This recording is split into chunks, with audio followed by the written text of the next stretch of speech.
Welcome to JLive. I'm Laura Mandel, JArts Executive Director, and it's great to be with you for JLive, our virtual series of bite-sized conversations about life and art with the best artists with Boston connections. Today, I'm with author Anita Diamant, the woman who is not only the brains behind The Red Tent, which was one of my absolute favorite books in high school, and hard to believe that it came out 25 years ago, but Anita is also the authority on Jewish life cycle books and is an outspoken columnist and activist, which I admire the most. And today we have an extra special treat because her new eye-opening book, Period, End of Sentence, came out this week. So I'll start by saying, Mazel Tov, Anita. Thank you. Great to be with you. Great. So of course, if you have questions during the conversation, please put them in the chat function or Q&A at the bottom of the screen, and we'll answer as many of the questions as time allows. So Anita, when I think of you and your work, there are so many different things I think of. So I'm going to start in a place that I have sort of found as the epicenter of this, between your Jewish books and Mayim Chaim and even Period, End of Sentence, which is Mikvah. How did the mikvah lead us here when historically this has only been something that more religious or Orthodox Jews have used? So talk to me a little bit about how the mikvah has become so central in your life. Well, it's great to be here. It's interesting. I've been thinking about this as well. My first encounter with mikvah personally was around my own wedding in 1983.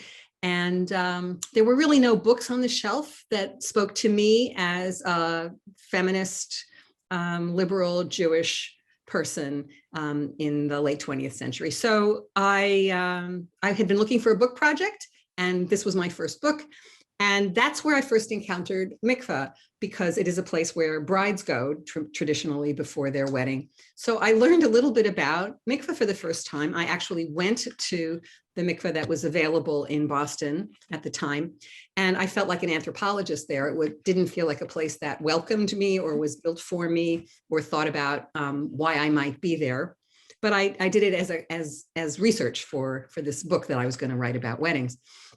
And in the process of doing the research, I met Rabbi Barbara Penzner, who had written a beautiful kavanah with one of her colleagues for brides before their weddings, a kavanah that was written that was very contemporary and spoke to the moment and spoke to me. So that got included in the book.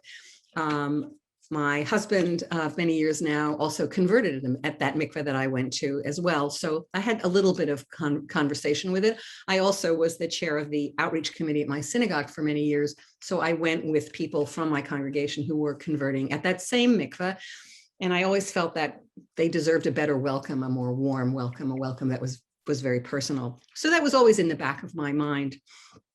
Then after The Red Tent came out, and I had much more of a platform than I had had before. And I was working on a book about conversion. I went back to that mikveh many times with other rabbis and felt again that we could do better as a Jewish community, that this was a creative Jewish community. And if we were reclaiming other traditional parts of our lives, wearing prayer shawls and kippot, writing Torahs in our liberal congregations, hiring soferim to come and do that, the mikveh should be also on that list of to-do list. And because this is a really creative, activist Jewish community, when I started talking about the need for a new community-wide mikveh for all Jews, regardless of their affiliation, their background, their gender identity, people got excited about it. And now, we've been open now for 17 years. Mayim Chaim opened 17 years ago. It was in formation for just a couple of years before that, really. It seems like a long time at the time. And we have become the flagship for a whole new movement, global movement for open mikvaot, for mikvah for everybody. Anybody in the Jewish community, anybody becoming Jewish, anybody who wants to learn about mikvah is welcome to come and learn about it. And for people who are Jewish and becoming Jewish are welcome to immerse with any kind of help that we can give them. So that has been a big part of my life. And then we get to this book, my new book, about menstruation. And since mikvah is most well-known associated with monthly immersion by married Jewish women in particular, around their menstrual cycles and sexual availability, it came together in a particular kind of way. Of course, the Red Tent is also a menstrual tent. It's a location for women to connect, to take care of one another. So there's a lot of water and a lot of blood in everything I've done, and brings us to this moment. Well, and I love that the through line in all of this really is about female empowerment and feminism. And I think that's so incredible that you've managed to connect all these things. Yes, I feel like I'm reflecting the times that I live in. These are times when these are conversations that I've participated in, that I didn't initiate, but that I've become part of, and I'm proud to be part of that conversation. Yeah, well, and I think it's hugely important because I know for myself, I went to Mayim Chaim before I got married, and I probably wouldn't have gone if not for Mayim Chaim and all of your work. But I also know that I'm often gifting people your Jewish life cycle books because you basically have created the canon of modern Jewish life cycle books. I mean, that's a pretty incredible thing. So thank you. You're welcome. I really just want to speak to the Jewish community now, and that includes people who are Jewish adjacent, which is very much part of our community, people who are related to, interested in, and collaborate with the Jewish community, so that it becomes that our language becomes clear to everybody that is among us and near us. It's beautiful. Inclusivity. Yeah. Okay, so let's shift to the book, Period, End of Sentence. I know that you and I had watched, I think, the documentary Period, End of Sentence around the same time, and were quite taken by it. Tell me a little bit about watching that documentary and the process from that time to now that this book came out this week. So Period, End of Sentence won the Oscar for Best Documentary Short in 2019. And I watched the Oscars that year. And when they announced it, I literally jumped off the couch and yelled, because the director, who is this 27-year-old amazing young woman, said, "I can't believe a movie about periods just won an Oscar." And I couldn't believe it either. And the camera panned through, all kinds of movie stars standing up, women movie stars standing up and shouting and feeling the same. And I thought, wow. And the next day I watched the documentary, thought it was very powerful, really well done. And, it was just part of my thinking. I had written a couple of pieces for Cognoscenti, which is our WBUR op-ed page here in the Boston area, about menstruation, about menstrual stigma, about the fact that women in some parts of the world are in fact in danger of their lives when they menstruate. They're sequestered, they're sent away from their homes, and in sometimes to very dangerous places. And also because in Brookline, Massachusetts, which is where we're broadcasting from, a young high school student, Jewish high school student as it happens, wrote an editorial in her school newspaper about the need for period products in the school, because it was a necessity, it's not an amenity. And that op-ed was got the attention of one of the local town council people, who put it before the town council, and it has in fact Brookline became the first, I think, municipality to mandate period products in all municipal buildings. I think that's in process. They're installing those things as we speak. So these two things came together in my mind, in my writing. So it was percolating. Then I got a phone call from my agent in New York, asking me and telling me that she was meeting with the PAD project people who had produced the film. Would I be interested in talking to them about writing a book?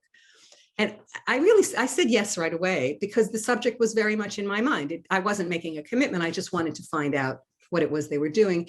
And really, over the course of a couple of weeks, we came to an agreement. I talked to the executive director there, Melissa Burton, who's an English teacher at a high school, which is where this project started, where the movie came from. And we hit it off on the phone. I had plans to go to Los Angeles and talk to them. And then COVID happened. So I've never met her in person, never met these folks in person, signed a contract and started working. So this was my COVID project, writing this book. And I'm very grateful that I had it, because I don't know what I would have done with myself otherwise. I need to be doing something. So that's what I did. And I learned a lot. I was amazed at the scope and size of this question, this subject, and the activism going on around it. So I'm very grateful the opportunity, and really happy to talk about it. Well, and I have to say, I was enlightened by so much of what's in the book. The amount of research that went into it must have been incredible.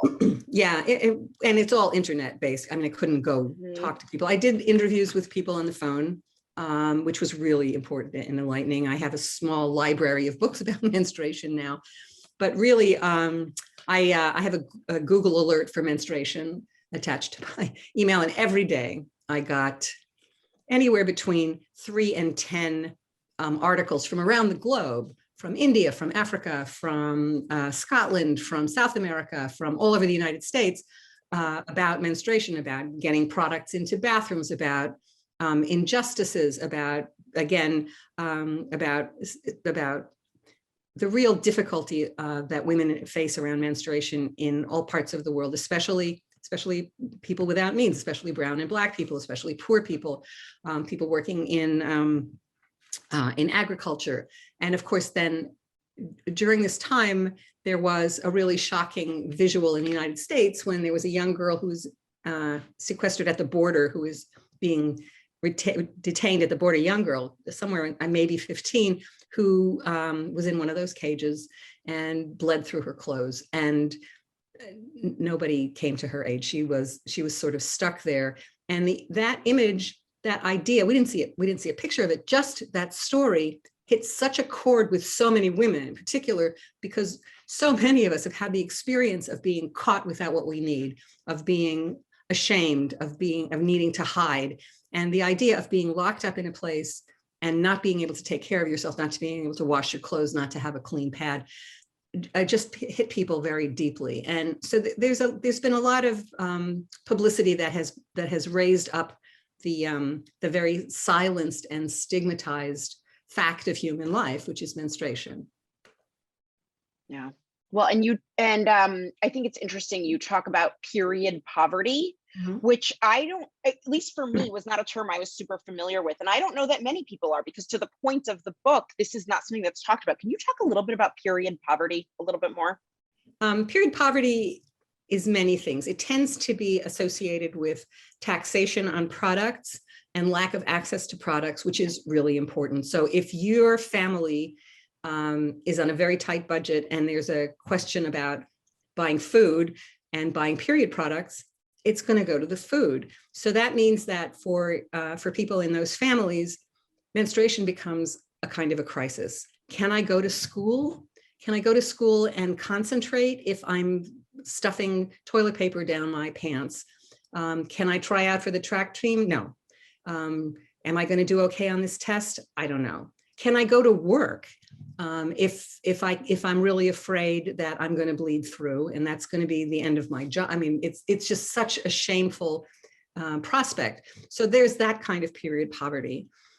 Period poverty is more than products, though. It's not having clean water and bathrooms and safe bathrooms, ways to dispose of what you've got to manage your period. And that's also part of it. It's not just a matter of having enough tampons and pads. It's about the challenges that people who menstruate face on a daily basis in ways that they really don't have to. The fact that there's toilet paper in all the bathrooms and there's almost never period products in the bathrooms is a big red flag. It's a real symbol of what is valued, what's ignored for taking care of human beings on a daily basis. Yeah, and I admit I was actually somewhat horrified to realize how little I understood of this as a woman, especially, but just generally, it was really eye-opening to me to learn all of this, because I don't think I even realized how systemic this all is and how much it impacts all of us. Really. Yeah. I think this is a real kind of one of those moments when someone says, "Do you carry toilet paper with you?" And you say, "No." And of course, it should be there. When I was talking to people when I was working on the book, I can't tell you how many women have said that to me. It's like, yes, why not? And I think a lot of us have been taught by our younger sisters, for the most part, who are insisting that there be access to products in all bathrooms, not just girls' bathrooms, but bathrooms for all gender, no gender, for everybody, just so that it's there. I realized that I didn't have anything in my bathroom. where I have guests, and I now have a little container with tampons and pads just in case somebody needs them. And I think just by putting it out there, if you put it out in your own bathroom at home, you're sending a message that this is normal. This is what you do. This is like soap and water and a towel and toilet paper. And when we get to the point where it's in everybody's bathroom, I think we'll have something will have shifted in the way we understand that women are people too, that people who menstruate are people too. Well, and I love, to this point, you tell a story in the book about a father who keeps products in his car for his daughter. Right. And that really actually struck me really, really strongly. And I think it's interesting how you've talked a lot about how this isn't just about women, but it's actually about education and voices of men and children or teens. Can you talk a little bit about why that's so important to you? Yeah, so the big problem is that this is a subject we don't talk about and we don't teach about. Where there is health education, sex education in schools, for example, all over the world, the tendency is for boys and girls to be separated. That's just, and the reason for that is given, well, the boys will make fun. And so that's why we can't have boys and girls in the same room. But by separating sexes that way, first of all, it makes what's going on in one room and what's going on in the other room kind of taboo. What are they talking about in there? Or it's not important for me to know what's going on in there, and there's no shared language. Also, when you do that, when you say boys here, girls there, it puts kids in particular who are not sure about their gender, it makes them choose something, and whether they want to or not. And that also means that they're not going to learn what they need to know one way or the other. So by putting everybody in the same room, so boys laugh, so girls get embarrassed, so people in the middle get to hear everything. It's fine. It gives you a way, it gives you shared language. It gives people empathy for one another. And ideally you start doing this in 5th grade or 4th grade before it's your own body. And then you revisit it again when these things are happening to your own body. And then you remember what you learned in 4th grade or 5th grade, and oh, right, we poop that way, and this is the way we reproduce. So it would change everything. And it changes everything when dads can talk to their daughters about what's going on in their bodies. There's a great line in the book about it, quoting a father who said, "I always told my daughter she could talk to me about anything. And when she talked to me about this, I knew that she could talk to me about anything." And it was a moment of pride for him, but it was also a moment, we don't have enough models of men behaving well around this. We have a lot of models of men saying stupid things, but there are also great guys who just are behaving like human beings, like mensches, with their menstruators in their lives. Yeah, those are great. Yeah, they are great stories. And what I will say is, rather than asking you more about them, I hope everyone will read the book because there's so much more in there. And what I want to talk about a little bit is we have an image of the book cover that I would love for us to look at, because artistically, I'm so taken by it. And I want to know the story behind the cover. So okay. There we go. So on my right, I guess, is the poster for the film. By Hannah Barzik, I think her name is. And so when we were discussing the cover, they went looking for illustrators, and the Pad Project people suggested Hannah. And I think Hannah did a great job of translating some of the imagery from the film to the book cover. So you can see that it's by the same artist, and I think it's very strong. I think the colors, people tell me how much they like the vibrancy of the colors. There's no whispering about the cover of the book in particular, nor the film, but in this one, period is even bigger, right, and brighter. So I think it's a statement of, we're here and this is real, and we're not going. You don't have to hide this in the back. This belongs in the front counter because it's so vivid. Yeah, no, and it's beautiful and striking artwork. So thank you for telling us a little bit about it. So we have a question from the audience that I'm curious to know what you think. What can women do to most effectively support other women in this? And your own interpretation of that question. Well, there are lots of things you can do. You can, in fact, put products out. You can support organizations that are working for menstrual justice in a variety of ways. There's a long list of them, and one of them is the padproject.org. When you bring products to your local food pantry or shelter, include period products and diapers, which are the things that are requested the most and donated the least. These are little things one can do. And one can, in fact, if you're the alumna of a university, and an incredible number of students at universities at all kinds of colleges, like small Catholic colleges in the Midwest and huge state institutions and Ivy League schools, students are requesting and demanding that there be products in all the restrooms. And if you're an alumna and you're getting material from your college, then you should write letters, donate money, make it known to the administration that you support this. So there are lots of little ways to do this and lots of big ways to do this, and talk about it. That's the other thing. Don't be afraid to talk about it. Yes, and I think you play a major role in that. So it's an incredible bit of advocacy. Thank you. Okay, so before we wrap up for this session, I just wanted to talk a little bit more and go back to the beginning of our conversation about Mayim Chaim, because of course that factors into this so strongly.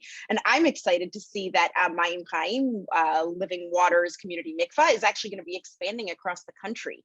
Can you tell us a little bit about that and why that's so significant?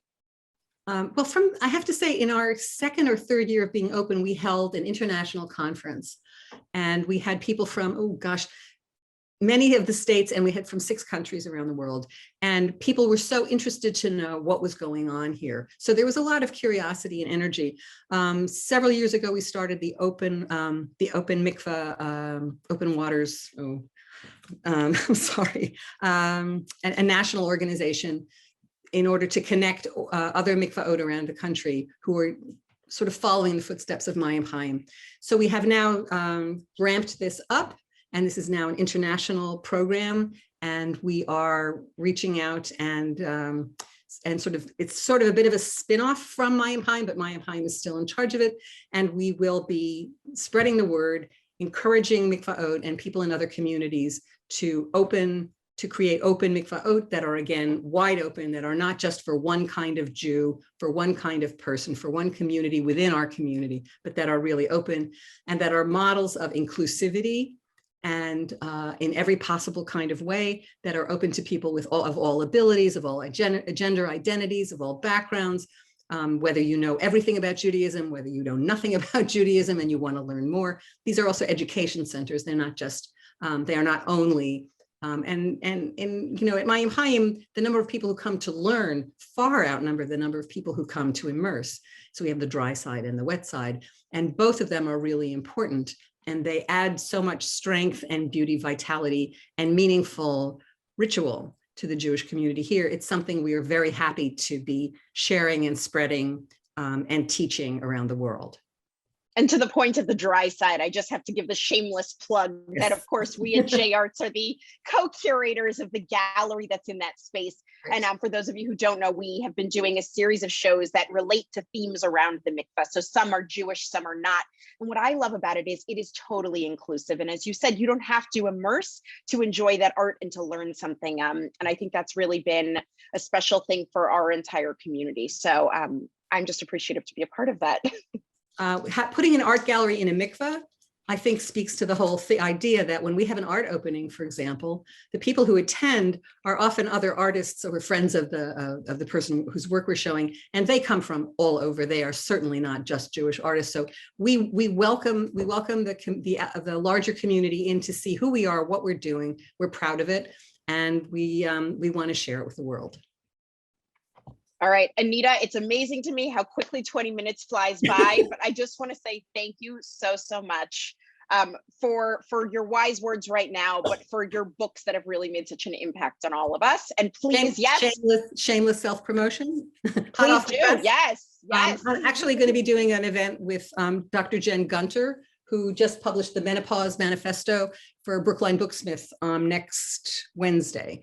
So you can check out my website and other places as well. Everyone's welcome to come to that as well. And we'll talk only menstruation, only menopause. No more mikvahs. No more mikvah. No. Probably not. Unless we have questions, then we'll talk. And it's on the agenda. Well, Thanks so Anita, much.